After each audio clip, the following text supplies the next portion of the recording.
దేశ రాజధాని ఢిల్లీలో యమునా నది ప్రక్షాళన మొదలైంది. రీసెంట్ గా జరిగిన ఎన్నికల్లో ప్రచారం మొత్తం కూడా ఈ నది చుట్టూనే తిరిగింది. ఈ నది శుద్ధిపైన విపరీతమైన ప్రచారం, హామీలు ఇచ్చారు నేతలు. అయితే ఎన్నికల్లో ఆప్ ఓడిపోయింది, బీజేపీ గెలిచిందే. ఇంకా కొత్త ప్రభుత్వం కూడా కొలువుదీరక ముందే యమునా నది శుద్ధి పనులు మాత్రం మొదలైపోయాయి. ఆదివారం నుంచి పెద్ద ఎత్తున యమునా శుద్ధి పనులు కొనసాగుతున్నాయి.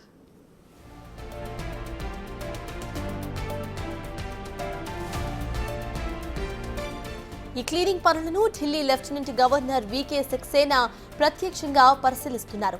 ట్రాష్ స్కిమ్మర్లు, కలుపు హార్వెస్టర్లు, డ్రెడ్జ్ యూటిలిటీ క్రాఫ్ట్తో నదిని శుభ్రపరిచే పనులు కొనసాగుతున్నాయి.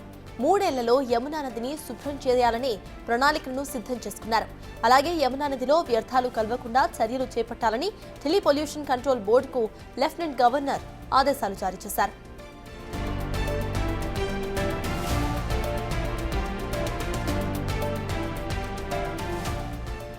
ఇక ఇప్పటికే కొన్ని ఘాట్లలో వేగంగా పనులు కొనసాగుతూ ఉండగా మరికొన్ని ప్రాంతాలకు మాత్రం ఇంకా ఎలాంటి యంత్రాలు చేరుకోనేలేదు. త్వరలోనే అక్కడ కూడా పనులు ప్రారంభిస్తామని చెబుతున్నారు అధికారులు. యమునా నదిని క్లీన్ చేసిన 3 ఏళ్లలో ఢిల్లీ ప్రజలకు స్వచ్ఛమైన నీటిని అందించాలని బీజేపీ టార్గెట్గా పెట్టుకుంది. మరింత సమాచారాన్ని మా ప్రతినిధి శివ అందిస్తారు. అసెంబ్లీ ఎన్నికల్లో ఇచ్చిన హామీ మేరకు ఢిల్లీ ప్రభుత్వం ప్రభుత్వం ఏర్పడక ముందే యమునా నది శుద్ధికి సంబంధించి మొత్తం పనులు ప్రారంభమయ్యాయి. ప్రధాని నరేంద్ర మోడీ ఎన్నికల ప్రచారంలో భాగంగా ఏదైతే హామీ ఇచ్చారో బీజేపీ అధికారంలోకి వస్తే యమునా నదిని ప్రక్షాళన మొత్తం శుద్ధి చేసి స్వచ్ఛమైన నీటిని ఢిల్లీ ప్రజలకు అందిస్తామంటూ కూడా ఆయన హామీ ఇచ్చారు. ఆయన హామీ మేరకే ఢిల్లీలో ఏదైతే బీజేపీ విజయం సాధించిన వెంటనే ప్రధాని నరేంద్ర మోడీ ఢిల్లీ లెఫ్టినెంట్ గవర్నర్ వీకే సక్సేనాకు ఆదేశాలు జారీ చేశారు. ఈ యమునా నది శుద్ధీకరణకు సంబంధించి పనులు ప్రారంభించాలని కూడా ఆదేశాలు జారీ చేసిన వెంటనే ఇటు ఢిల్లీ లెఫ్టినెంట్ గవర్నర్ కూడా ఇటు అధికార యంత్రాంగానికి ఆదేశాలు జారీ చేశారు. ఢిల్లీలో ఆదివారం మొత్తం యమునా నదిని శుభ్రం చేయడానికి చెత్త స్కిమ్మర్, ఫీడ్ హార్వెస్టర్, అలాగే డ్రెడ్జ్ యూటిలిటీ క్రాఫ్ట్ వంటి ఆధునిక యంత్రాలు ఉపయోగించి శుద్ధి కార్యక్రమాన్ని అధికార యంత్రాంగం ప్రారంభించింది.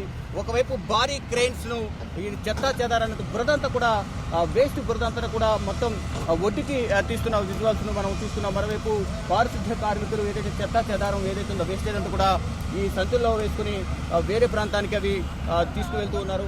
ఒకవైపు శుద్ధి యంత్రం, మరోవైపు ఇంకొక యంత్రాన్ని కూడా మనం చూస్తున్నాం. మట్టి ఏదైతుందో మొత్తం అంతా కూడా చెత్తనంతా కూడా నది లోపల వరకు కూడా పెకిలించి చెత్తనంతా బయటకు తీసి దాన్ని నది ఒడ్డుకి తీసుకొస్తున్నారు. అంటే కంప్లీట్ గా ఈ యమునా నది ప్రక్షాళన చేయాలి, శుద్ధి చేయాలి, స్వచ్ఛమైన నీటిని ఢిల్లీ ప్రజలకు అందించాలనేది నూతనంగా ఏర్పడిపోయే ఢిల్లీ బీజేపీ ప్రభుత్వం భావిస్తుంది. దానిలో భాగంగానే ఈ ప్రక్షాళన కార్యక్రమం అనేది జరుగుతోంది.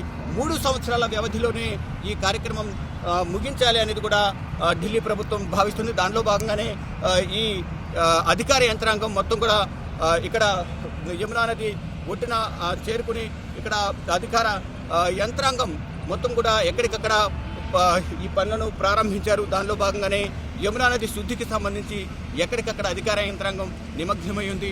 ఇక్కడ మనం ప్రజెంట్ చూస్తున్న ఈ ఏదైతే హైవే ఉందో ఇది ఐటీఓ ఇండియా గేట్ వైపు ఒకవైపు, మరోవైపు అక్షర్ధామ్, పాండవ్ నగర్, గజియాబాద్ వెళ్లే రూట్ ఇది. ఇక్కడ ఢిల్లీ వ్యాప్తంగా ఉన్న యమునా నది మొత్తం కూడా ప్రక్షాళన శుద్ధి చేయాలనేది ఢిల్లీ ప్రభుత్వం భావిస్తుంది. దానిలో భాగంగానే మనం చూస్తున్న ఒకవైపు మెట్రో లైన్ వెళ్ళే ప్రాంగణం అంతా కూడా మనం చూస్తున్న మెట్రో వెళ్తుంది, మరొకవైపు హైవే వెళ్తుంది. ఢిల్లీ లెఫ్టినెంట్ గవర్నర్ ఆదేశాల మేరకు ఈ మొత్తం నజాఫ్గఢ్ ట్రైన్, సప్లిమెంటరీ ట్రైన్, అలాగే ఇతర ప్రధాన ట్రైన్లను శుభ్రపరిచే పనులు కూడా ప్రారంభమయ్యాయి. ఇక్కడ ఢిల్లీ ప్రజలు కూడా ఏదైతే మాకు ఇచ్చిన మ్యాండేట్ ప్రకారం త్వరగా కంప్లీట్ చేయాలని కూడా ఢిల్లీ ప్రజలు కోరుతున్నారు. దానిలో భాగంగానే ఇటు బీజేపీ ప్రభుత్వం కూడా ఏర్పడక ముందే 20వ తేదీన నూతన ప్రభుత్వం కొలువు తీరబోతుంది. 20వ తేదీన సాయంత్రం 4:30 నూతన సీఎం ప్రమాణ స్వీకారం చేయబోతున్నారు. దానికన్నా ముందే ఇచ్చిన హామీ మేరకు ఈ యమునా నది శుద్ధికి సంబంధించి పనులు ప్రారంభించామంటూ కూడా బీజేపీ నేతలు చెప్తున్నారు. కెమెరామెన్ వెంకట్తో శివ, బిగ్ టీవీ, న్యూఢిల్లీ, యమునా నది.